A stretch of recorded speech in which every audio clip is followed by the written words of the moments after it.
자, 오늘 말이죠. 오늘 그 지수가 크게 빠졌죠? 69포인트나 빠졌습니다.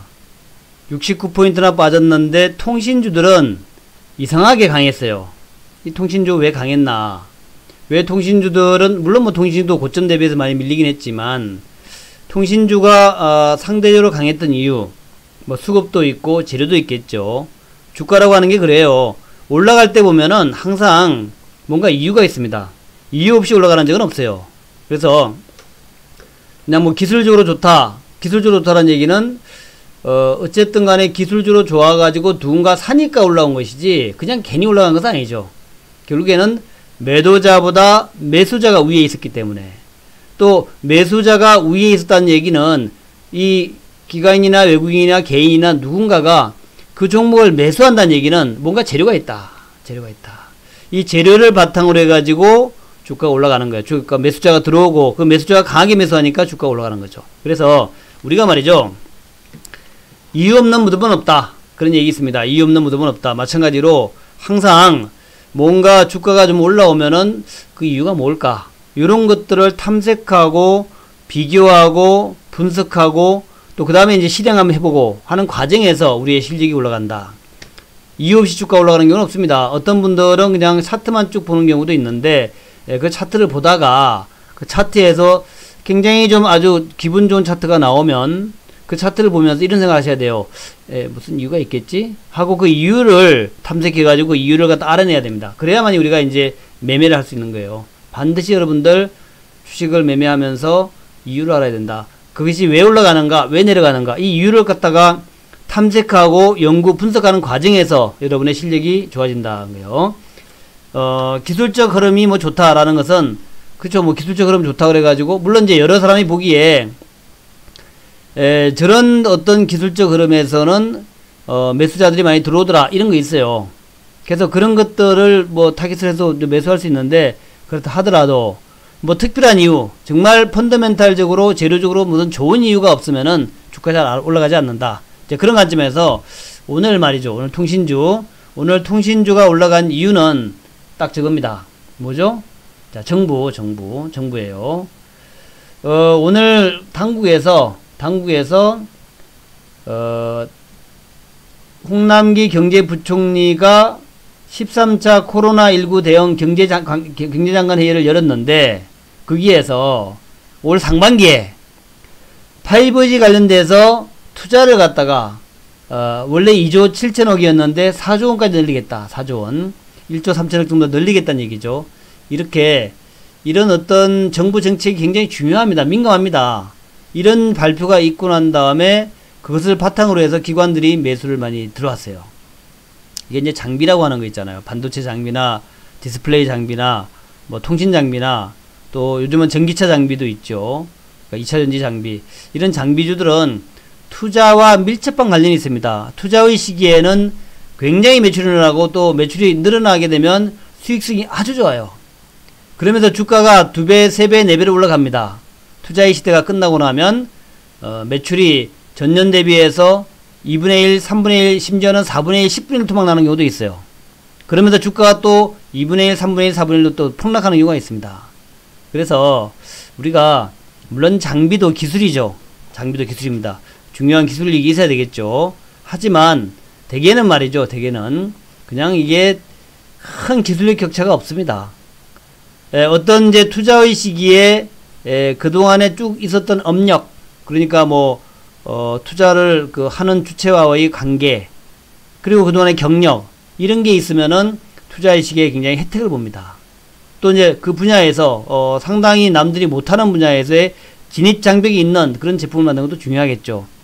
근데 가장 중요한 것은 역시 업황의 순환, 투자의 순환, 경제의 순환, 투자의 순환 굉장히 중요하죠. 이런 투자의 순환이 돌아와야 장비주들은 돈을 번다.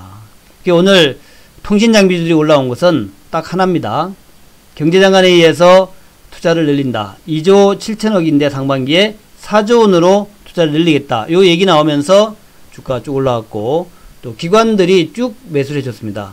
근데 그 전부터 기관들이 쭉 외국인들이 쭉 관심 가졌던 종목들도 있어요.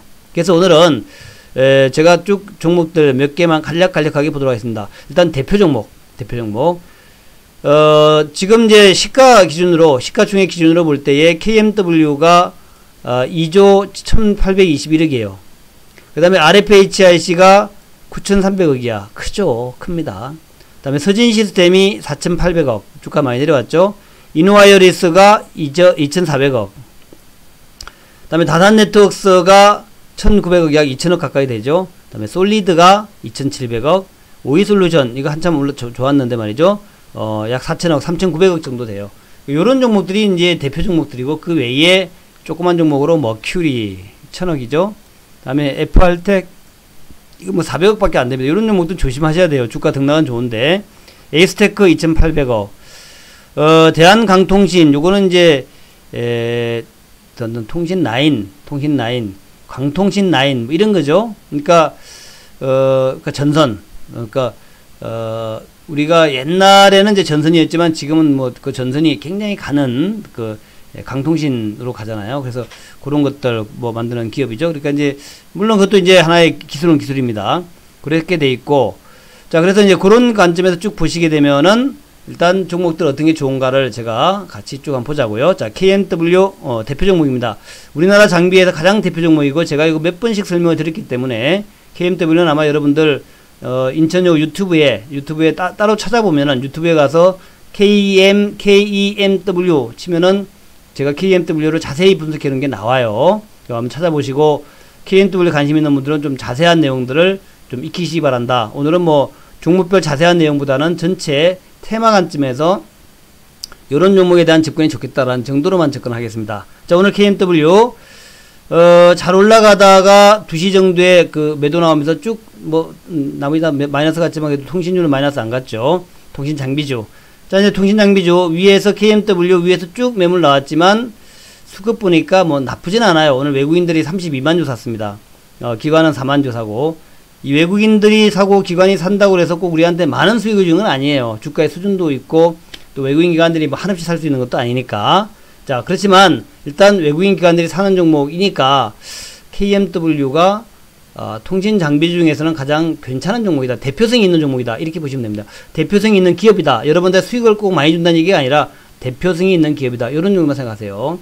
그리고 이제 오늘 이제 위에서 꼬리 쫙 달며 내려왔는데 거래가 많이 일어났죠. 오늘 KMW가 거래량이 5,544억, 굉장히 많이 된 거예요. 5,544억. 이렇게 됐으니까 두 가지 가능입니다. 첫 번째는 오늘 많이 샀으니까 내일 팔 수도 있어요. 오늘 외국인들 32만 주 사고 기관 4만 주 샀으니까 아유, 이거 너무 많이 샀다. 너무 많이 샀다고 내일 팔 수도 있습니다. 또 한편으로 본다면 KMW를 본격적으로 외국인이 사기 시작했다, 이렇게 볼 수도 있어요. 그래서 우리가 항상 양면으로 봐야 됩니다. 많이 샀다라는 얘기는 팔 수 있는 잠재 매도 세력이죠. 그렇지만 많이 샀다는 얘기는 이제부터 매수를 계속 하겠다는 마음의 의지가 또 나올 수 있는 거죠. 그래서 KMW 보게 되면은 현재 주가는 많이 올라와 있는 상황입니다. 굉장히 좀 올라와 있는 상황이고, 뭐 기업의 내용은 좋죠.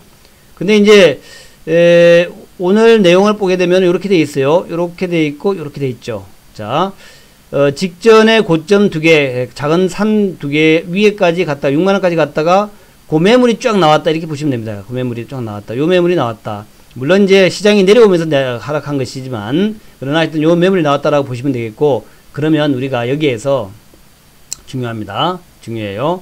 여기서 이제 우리는 뭘 봐야 되냐면은, 그러면 말이야, 내일 저기에서 오늘은 일단 매수자들이 밀고 올라가다가 매도자들이 밀고 내려와가지고 요렇게 위에 꼬리가 더 긴 형태로 마감이 됐다. 그런데 그럼 내일은 어떻게 될 것이냐는 거죠.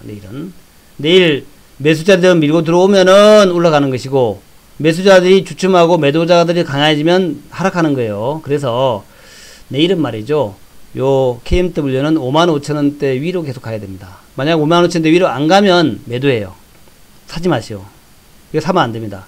그래서 위에 꼬리가 긴 캔들에서 우리가 중요한 것은 저 위에 꼬리를 극복하면서, 즉 매도가 나왔는데 그 매도의 이유를 극복하면서 올라가는 경우에는 우리가 이건 이제 매수자들이 이기는 거구나 하는 관점에서 매수 동참. 근데 그렇지 않고 저 위에 꼬리가 길었는데 내일 또 더 추가로 상승하지 못하면 어떻게 됩니까? 이제는 매도가 더 강해지는 국면이니까 매수 금지. 오히려 매도 참여로 되는 거란 말이에요. 그래서 내일 아침이 상당히 중요하다. 자, KMW 통신주 대표 종목 KMW 말씀드렸고, 나머지는 비슷비슷한 맥락입니다.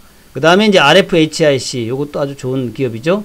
위에 꼬리가 굉장히 길었습니다. 그래서 요것도 이제 이평선 위로 올라와 있고, 기업 내용 좋고 괜찮아요. 괜찮고, 또 수급 보게 되면은 이제 오늘 외국인 매수, 기관은 약간 매도지만 전체적으로 볼 때에 기관 외국인들이 좀 탐내고 있는 종목이다. 비교적 기업 내용이 좋으니까 이렇게 매수하겠죠. 그래서 RFHIC 역시 기업 내용 있고, 그런데 시장 상황에 따라 가지고 주가는 오르락 내리락 하는 것이기 때문에 당장 내일의 매매는 KMW에 준해서 치고 올라간다면 매수로 한번 같이 동참하고, 못 올라간다면 그냥 간망 혹은 매도로 임하시는 게 맞다는 거죠. 그 다음에 서진시스템 마찬가지입니다.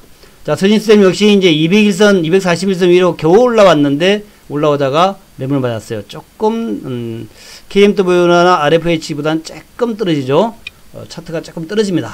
그렇고, 자, 수급을 보게 되니까 수급은 좀 나아요. 수급은 최근에 기관이 쭉 매수 들어오고 외국인도 매수 들어오는 분위기, 수급은 좀 나아지는 분위기예요. 역시 마찬가지로 어려운 길목을 돌파하고 있는, 굉장히 어려운 길목을 돌파하고 있고, 상대적으로 좀 덜 하락했던 종목이고, 5G 종목들은 비교적 좀 좋기 때문에 이제는 다시 이제 반전될 수 있는 여지가 있다 하는 점에서 서진 시스템 주목하시 바라겠고, 자, 이노와이어리스.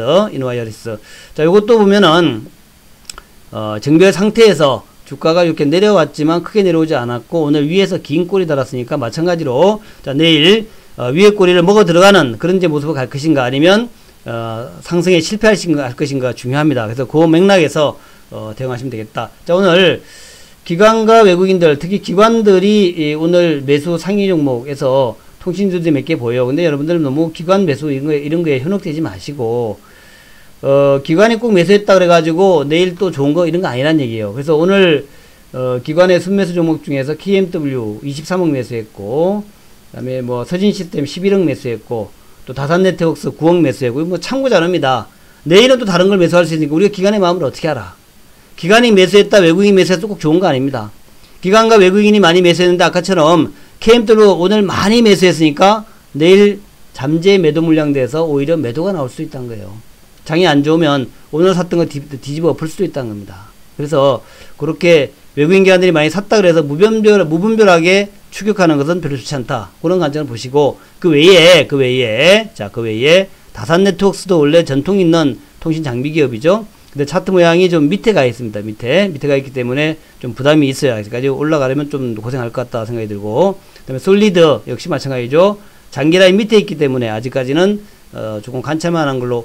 오이 솔루션 이거 상당히 좋았는데 옛날엔 요게 좀 오이 솔루션이 이제 밑으로 내려와가지고 오이 솔루션 밑에 내려와가지고 좀 그렇다 하는 거. 그 외에 이제 중소 종목으로 머큐리 있습니다. 그래서 머큐리 이런 것도 이제 우리가 단기 매매할 때는 또 가벼운 게 좋을 수 있기 때문에 기억을 해야 되겠죠. FR텍. 자, 요것도 시가총액이 현재 300억 밖에 안 됩니다. 이거 300억 되는 거는 안 하는 게 나아. 300억. 시가총액이 396억이니까 통신 장비다, 이게. 그렇게 볼 수 있나? 그렇죠. 에이스테크는 이제 조금 좋죠. 2,800억 정도니까, 이건 통신 장비라 볼 수 있게끔. 통신 장비라는 것은 이제, 굴지의 통신 기업에 장비를 공급하는 거니까 좀 기업 내용이 좀 괜찮았다 해야 된단 말이죠. 괜찮았나? 그렇게 이제 보시게 됩니다. 그 다음에 이제, 하이트론이라든가 엔텔스, 뭐 이런 종목들, 관련 종목들 쭉 있는데, 자, 내일 관심 있게 보자, 라는 말씀 드리면서, 자, 결론입니다. 내일 통신장비 보는데 오늘 견주했다고 내일 견주한 거 아니다. 오늘 견주했지만 내일 또 매도로 돌변할 수도 있다. 오늘 주가 올라온 것은 통신장비가 홍남기 부총리가 이 경제장관 회의, 코로나 극복 경제장관 회의를 하면서 투자를 늘리겠다. 요것 때문에 올라왔는데, 이 투자를 늘린다는 것은 장비주한테는 중요한 모멘텀이에요. 그래서 중요한 모멘텀이기 때문에 KMW, RFHIC, 서진시스템 이런 종목들을 보고 관찰해야 되는데, 장비가 투자가 늘어나면 뭐 실적 당연히 좋아지겠죠. 그래서 쭉 잘 관찰하고 또 관찰하는데, 자, 내일의 관건은 오늘 윗꼬리가 달린 것들을 얼마나 잘 먹어 들어가느냐 하는 것이고, 그래서 만약에 좀 탄력 있게 올라가는 종목을 원한다면 시가총액이 좀 작은 종목이 좋겠죠. 뭐 서진시스템 정도라든가 이노와이어리스라든가 아니면 다산네트워크스 같은 종목이 좋을 것이고, 조금 무겁지만 천천히 올라가더라도 나는 좀 좋은 회사를 사겠다는 분들은 KMW라든가 RFHIC 같은 것을 누리는 게 좋겠다 하는 것이고, 마지막으로 말씀드리고 싶은 것은 장비주라서, 장비주 말씀드렸죠. 특징이 투자의 시기에는 대박이야, 투자가 끝나면 쪽박이야. 그래서 요거를 2년 3년 장기 투자하는 것은 절대 아닙니다. 투자의 시기가 올 상반기에 투자가 많이 집행된다면 뭐 한 4월달 정도, 그 정도 이제 바짝 주가 올라갈 때 매매하다가 팔고 나오는 이런 전략이 좋아요. 장기 투자는 할 정도는 아니다라는 거. 장비주는 항상 여러분들 장기 투자를 하지 마시고, 바짝 투자의 시기, 뭐 반도체 투자 장비주면 반도체가 투자되는 한 6개월 정도, 길어야 1년까지 가면 안 돼요. 한 6개월 정도만 투자하시면 된다. 그것을 명심하시기 바라겠습니다. 감사합니다. 자, 또 오늘 9시에 제가 전체 시장에 대한 전략을 말씀드릴 테니까 그때 뵐게요. 감사합니다.